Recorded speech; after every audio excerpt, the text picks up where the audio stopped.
Well, welcome. Glad you're here this morning. Grab yourself a hug and then grab yourself a seat. Welcome to the Center for Spiritual Living, where we know that life is good because we understand that spirit is everywhere in every place, and that includes you, wherever you happen to be and whatever seat you happen to be in. Now the readings that you've been so suspensefully awaiting, they are from Eckhart Tolle and Ernest Holmes. Eckhart Tolle says, "To offer no resistance to life is to be in a state of grace, ease, and lightness. This state is then no longer dependent upon things being a certain way, good or bad." Ernest Holmes says, "Hate begets hate, and strife begets strife. Love alone overcomes all and justifies the eternity of her dominion." Well, so the title is Let the Love Flow. And so love, sweet love. Remember that song? I talk about several songs here. What the world needs now is love, sweet love. That was in 1965. Jim? I do remember that. Jim? I was just a kid, though. That's right. Yeah. I was 44 then, but I want to talk today about love, and then I want to talk about flow, and I want to put those two ideas together. So when I'm talking about love, I'm not into the romantic stuff today. I'm talking about the big love. I'm talking about the love you could have for everybody, the love you have for the whole world. I'm talking about unconditional love. I'm talking about love for no reason. Absolutely no reason at all, other than that happens to be who and what you are. And I think of it as if you are an ocean of love. And you have this ocean inside of you and an ocean outside of you, and it's vibrating back and forth, and it's just pure love. And if you get close to somebody, you're shining that light. If you bump into somebody, you give them love. If someone bumps into you, you give them love. And you do that because if you squeeze a lemon, what do you get? You get lemon juice. If you squeeze an orange, what do you get? Mark? You get lemon juice. He does. Some people get orange juice. And if someone walks up and squeezes you a little bit, they might just get an ooh or an ah. But if they squeeze you a lot,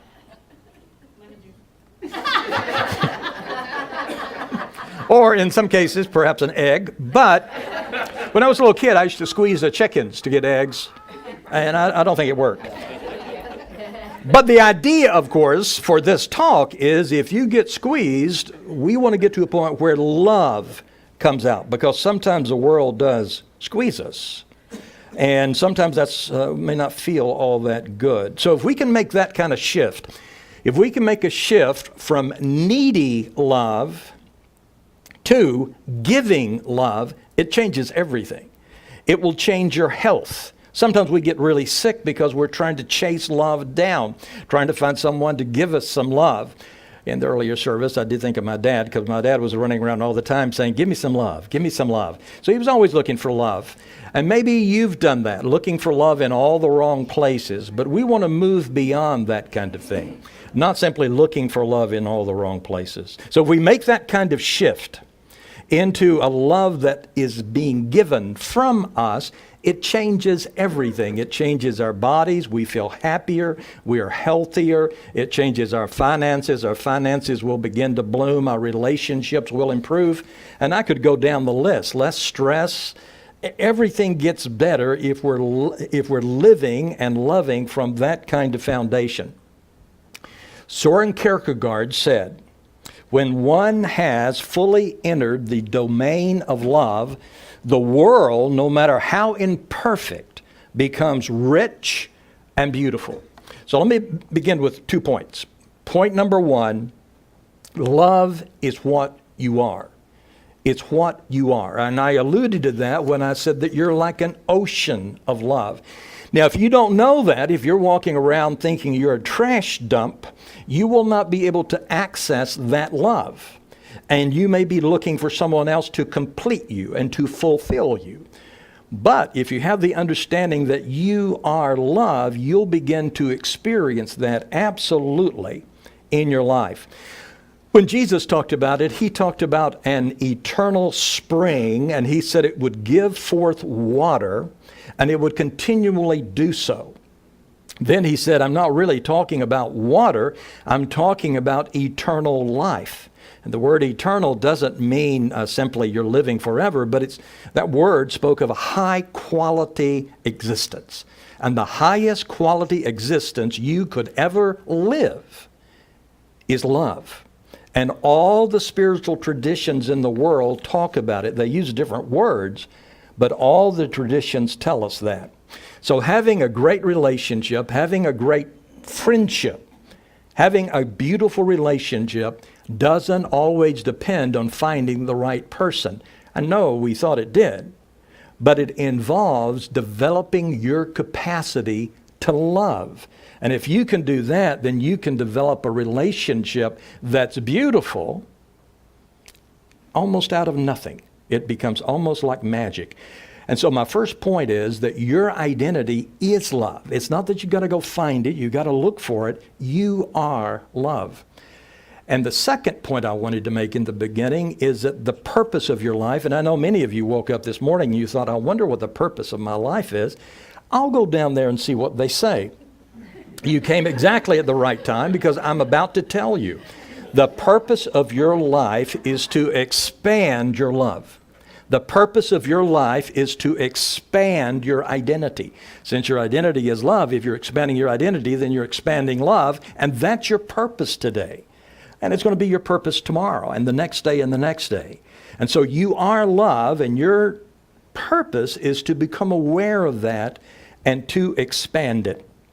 Your job is to find that ocean inside of you and bring it to other people. You are a spiritual UPS woman or UPS man, and your package is going to be love. And you're going to deliver that, but not only to your family, because Jesus said anybody would do that. Not only to your friends, because Jesus said, everybody does that. He said you got to do it to the people that hate you and that you would even think of as enemies. And he said, deliver the package of love to those people. It's a great thing.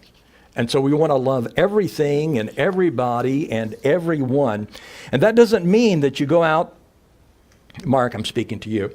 It doesn't mean that you go out and set up a kissing booth outside, setting up shop. I mean, that would be fun because Sandy's out of town, so he could do that. He could do the kissing or perhaps hugging. He could do either one of those, and it would be fun. And I would buy a ticket.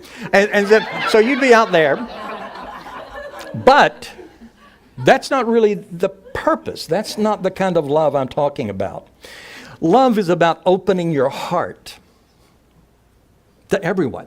Love is about maintaining that kind of opening, even if your partner happens to be difficult one moment, or even if your child is not all that much fun in one moment, or even if your boss is being unreasonable. We're talking about opening the heart, and then when we're so tempted to close it back down, we open it wider. Absolutely right. Who said that? Whoever said it was inspired. Who was that? Okay, thank you. Thank you. And I love continuums. I've told you that a couple of weeks ago because it gives me so much room to work. And so if you can imagine one starting over there and it's going over there, and there's 4 stops along the way. And so you may be at any point. Over there, next to that wall, is what I would label the category of no love. Now, there may be fear. There may be resistance, there may be agony, there may be pain over there, maybe hate over there. Absolutely no love. And some people live from that spot in their lives. None of us do, and we don't want to be there, so we'll move about right here on the continuum. And now this category 2 is love for all the wrong reasons. How many of you have been there? Okay, thank you. Love for wrong reasons, love for bad reasons. This is when we're using other people to fill a void in our lives. The focus in that station is, I just want to be loved. I just want to be loved. And we bump into people saying, I just want to be loved. And usually people run, when people say that. And codependency is here because that's when I do good things because I want you to love me. I'm loving you because I'm hoping you're going to love me. And the object of your affection may become an obsession because you think that person is going to be able to give you what you're looking for. The Trinity is this: I feel needy, I feel hungry, I feel desperate. And so that's what happens in this station. Love for all the wrong reasons. And then we move about right there, and that's category 3. In category 3, it is labeled love for good reasons, and there are good reasons to love. That's where probably most of us are living. Maybe some of us are way over there, but sometimes we visit that one. I've been there. That's where you think about the person you love, you pull out a notebook and you begin to make a list. You make a list of all the reasons you love this person. I made a list. I love you because you're smart. I love you because you're kind. I love you because you're honest. I love you because you're sexy. I love you because you smell good. I love you because you have hair. Or the lack thereof. It depends on who you're loving. And I love you because of your ideas. And I love you because of the intimacy we share, the intimacy of sharing ideas and thoughts and emotions. And so now when you make a list like that, you've got some reasons. And so you now have reasons to love. And that's a sweet place to be. But all of those loves are conditional. You notice that? They're all conditional. So we want to move all the way over to that wall. And that's category 4. And category 4 is love for absolutely no reason at all. It has nothing to do with the object. It only has to do with who you are. This is a really exciting lesson to me because I just thought to myself, well, this is an incredible message. This is a great talk. I don't normally tell you I'm thinking that, but I'm thinking it, and I'm thinking it not because I'm delivering well or anything, but this is really life-changing. Because if I begin to realize that the love can be generated from inside of me and it has nothing to do with anybody else, and I can love anybody powerfully, then you are absolutely free. And so that's what's amazing. It's the idea. And so this is an inner state of consciousness. It's BYOL. Bring your own love. That is fantastic. And then you don't have to extract it from other people. Because you know as well as I do, when you get kind of edge up to somebody and you begin to try to extract a little, people don't like it. And so you bring your own love wherever you go. They've done MRI scans on just about everything, you know, people experimenting and doing different things. And so I read one research study that said that they found that people who were experiencing unconditional love, different parts of their brain would light up. If you compare conditional love and unconditional love, the unconditional love, it lights up a lot more space in the brain. And it actually becomes, they said, a physiological event in your body and in your brain. And the body and the brain are flooded with all kinds of chemicals.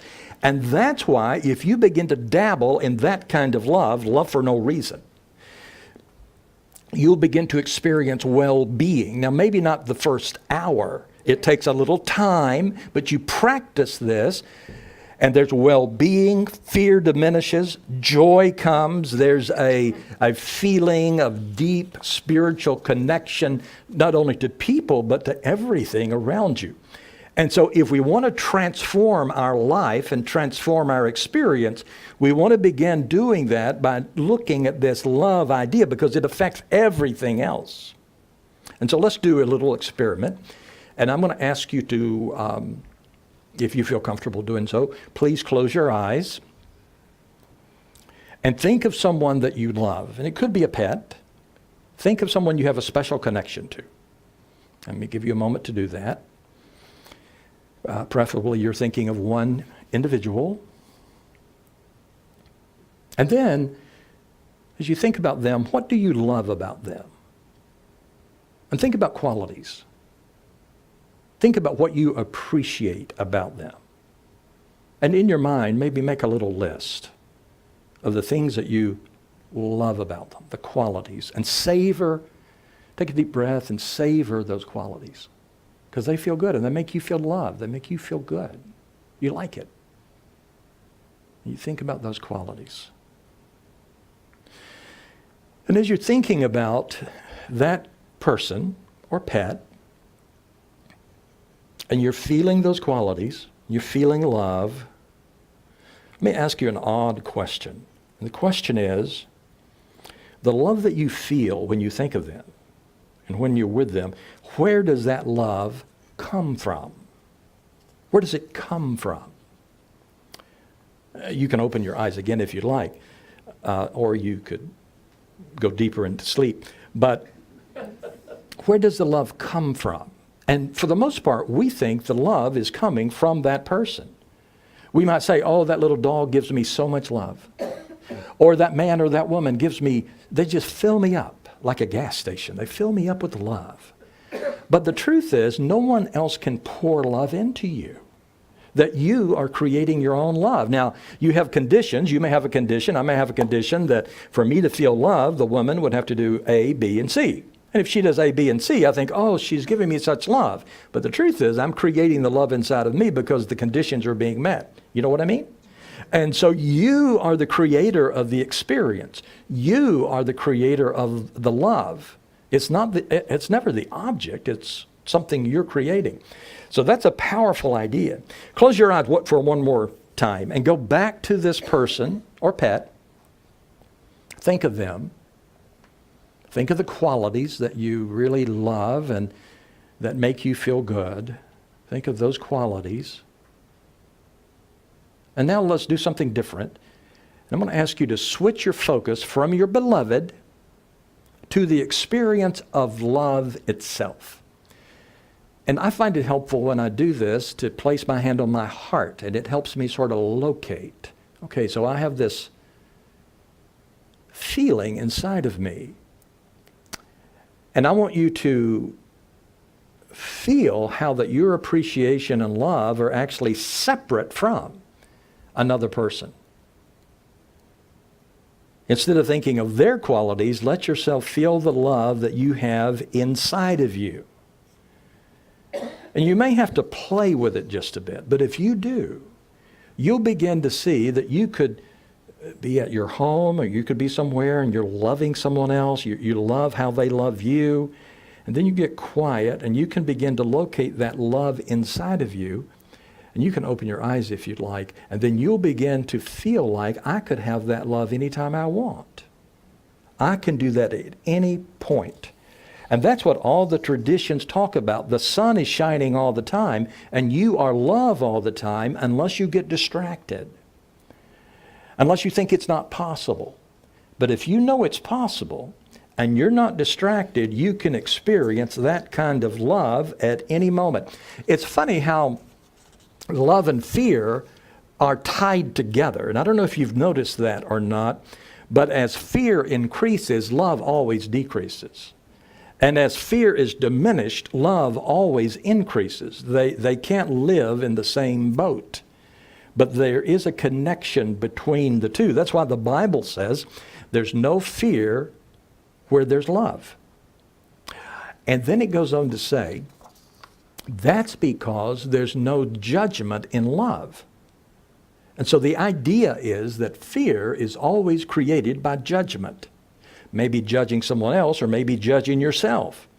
And so when we let go of judgment, then there's nothing to be afraid of. And fear begins to diminish and love begins to grow. We have a water hose. It's a pretty nice water hose. And, we're watering the grass and everything. And so when I go down to move the sprinkler. Thank you. That's why Mark, I don't know if you know this, but Mark sits on the front row just to help me in case I can't come up with the word. So you move the sprinkler. And so I often don't want to turn the hose off. So I get close to it and then I kink the hose. Have you done that? Yeah, and so I kink it. I call it kinking. Do you? Kinking, that's a good word. And so you kink it. And I'm going to suggest that's what you and I do all the time. Someone says something we don't like, and I go, geek. Someone just don't look right. Geek. I mean, you're kinking left and right, left and right. And so all the traditions say, no kinking. They all say, open it up and let it flow. They say, turn the spigot wide open and let it go. Because that's who you are, and your purpose being on the planet is to expand that. So that's just a great idea. So now we're talking about flowing. See how we got into flowing? We slipped into flowing without even knowing we were doing it. Flowing. Everything is energy. Nikola Tesla said, if you want to find the secret of the universe, think in terms of energy, frequency, and vibration. The native people have always said that everything's alive, including a rock. It's alive because we know that at the subatomic level, everything is moving. There's nothing that's not moving. Everything is moving. Everything is vibration. Everything is frequency.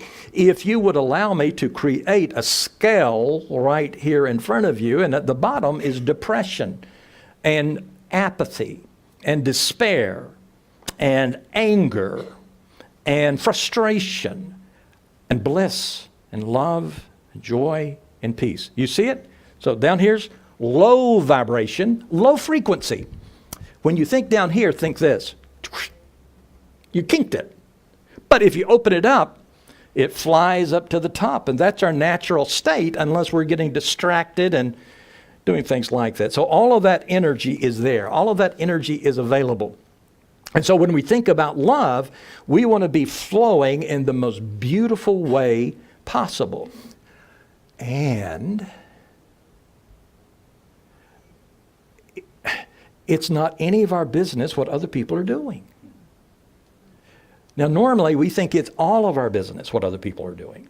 If they're not looking at me the right way, I'm just going to be down here. And so we base our life on all of those kinds of things. And so we don't want to do that. We want to be free. We want to take our freedom back, absolutely. So it's a recalibration. If I had any advice for you or for me, I would say rise up. Rise up.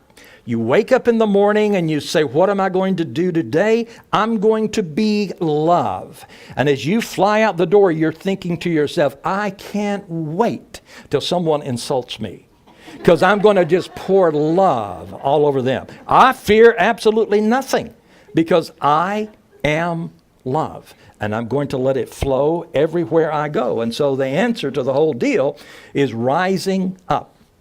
You and I are always somewhere. I'll give you a moment to write it down. You and I are always somewhere. So we go out to the pond, we take a pebble, we toss it in, and we see the ripples. You and I are always somewhere, and wherever you are making waves. Because frequency travels in waves. Vibration affects vibration. You're like this huge planet moving through the world, and when you get close to another planet, you affect them. And they affect you. You can feel it. When you're going along, you meet somebody and you can feel it. You may feel up or you may feel down, but you're assessing what's happening there. So there's a huge connection that's always taking place. You're like this human radio station. You're sending out signals 24/7. You're doing it all the time. And you're picking up those signals. Now, I tell you a couple of things that can distract us. One is the past. One is the past. We can dig down in our past, dig down into that basket and pull out some memories, some emotional frequencies. And myself, I have a happy channel, I have a depressed channel, I have an angry channel, I have a peaceful channel, a love channel, and I have ain't going to take it no more channel. And what happens is if I pull some of those memories out, something happens now, it reminds me of that, I pull that out, it intensifies, and I've blown the whole thing. And then I'm loving for reasons. And I want to love for no reason at all. So the two things we want to watch for. Number one, we want to watch for the past. Don't let the past ride up on a horse and grab you. You stay centered. And you do that by waking up in the morning and proclaiming, I am love. no matter what.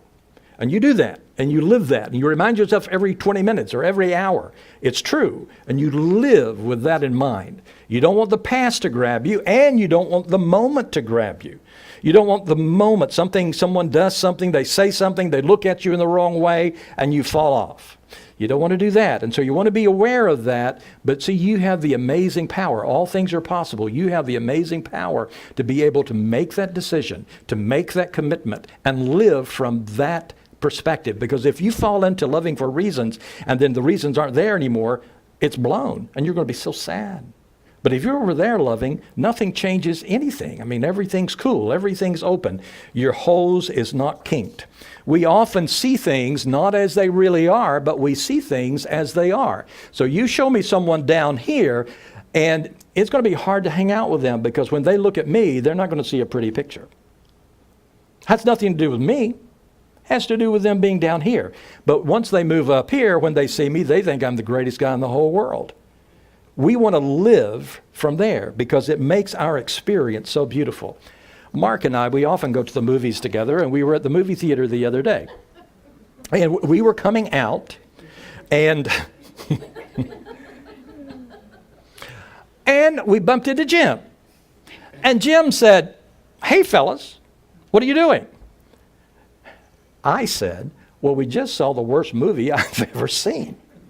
I mean, the movie, and I look at Mark and I say, it was depressing, wasn't it? I mean, it made us feel empty, angry. Every negative emotion possible we both felt. We were in there crying. We couldn't eat our popcorn, couldn't drink our water. So sad, so sad. And Jim said, "Man, do you want me to pray with you?" I said, "No, we don't even feel like praying after this. I mean, we're feeling way down." And then Mark and I both go up and buy another movie ticket. Jim says, "What are you doing?" We both say, "We're going back to see that movie." And then I revealed to him, and I felt guilty for doing so, but I said, "Mark has seen that movie 3 times today. And we're going to go back and see it again." Now, see, that makes no sense to you. None at all, does it? But you do that all the time. You and I do that every day, just about. We pull something out of the past, bad memory, makes me feel awful, and we activate it and just live in it. And as soon as we do that, we go down the scale, and we've forgotten, I'm here to be loved. That's who I really am. We do that. We pull those memories and those kind of things up, and we give our lives to it. So we really miss the whole point. And so I want you to be absolutely free. And you are like a planet. You are, bless you, bless you, bless you, bless you, bless you. Thank you.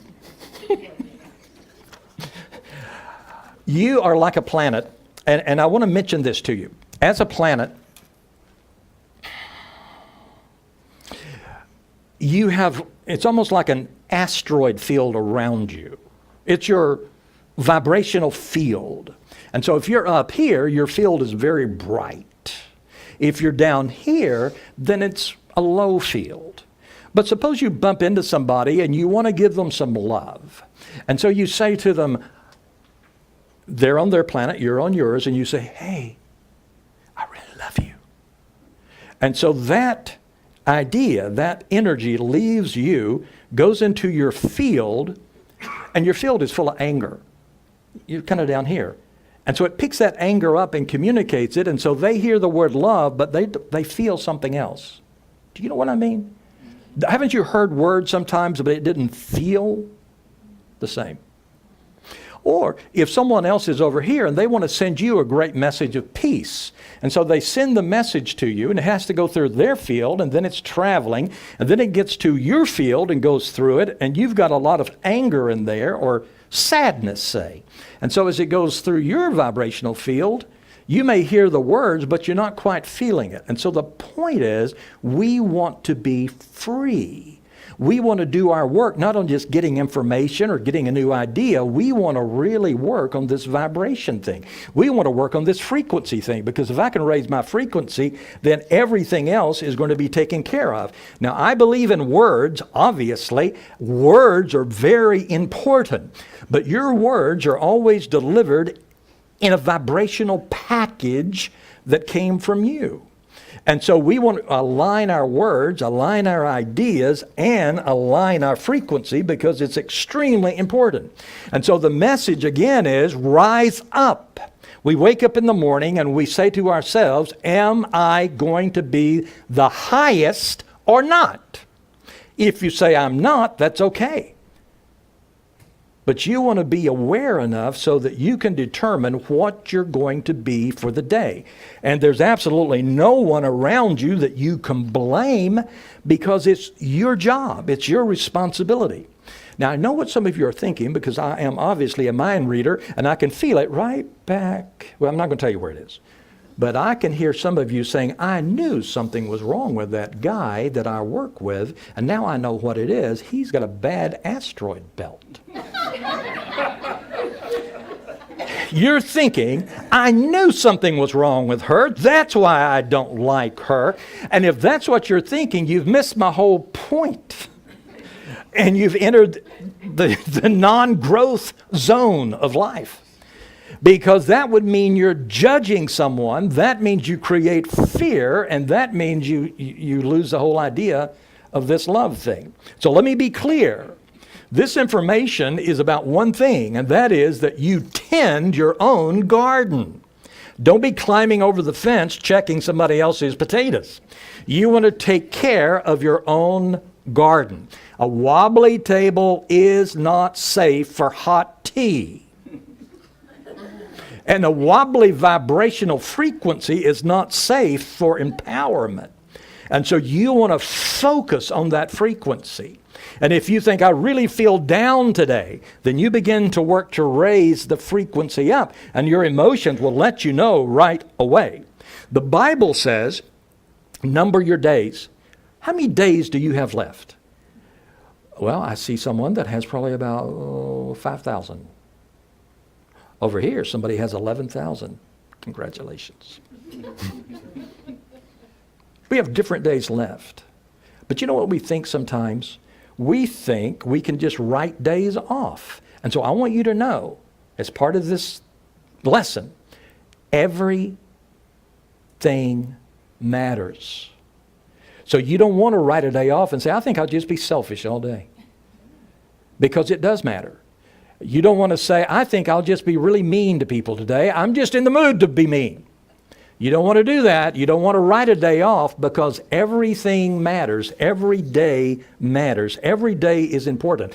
And there's absolutely nothing more important to you than for you to raise this vibrational platform of love and live from love. Live from love, because there's no way you can get hurt when you do that.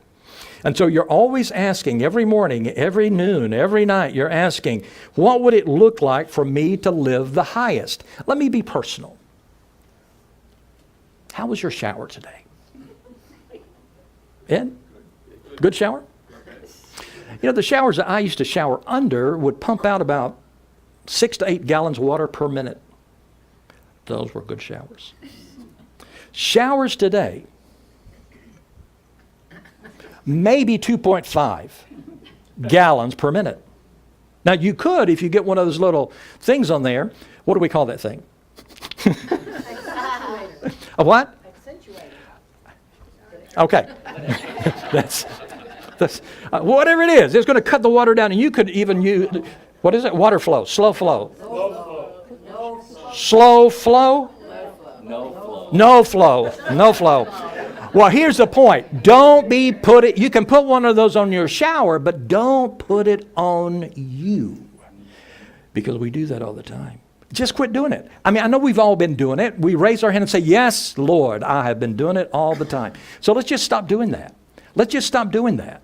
And we don't have any excuse. And it doesn't matter if the dog bites us or if a person doesn't wave or what happens. Because I am love. Say that with me.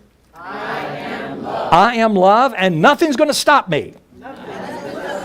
That's what it's about. So we take the elevator, we go to the top, and we love, and we love, and we love, and our finances will get better. Our health will get better. We'll feel good. Everything works out super, super well when we do that. Because that's what you are.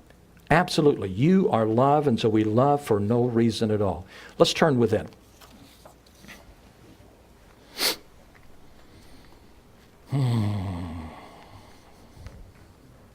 So we open our spiritual spigot and we let the water flow just like a mountain stream. The native people say we are a hollow bone, so we can let it flow through us. It's fantastic to be able to do that. So we are thankful. We're thankful for information, and nobody has to meet any requirements. We just do it.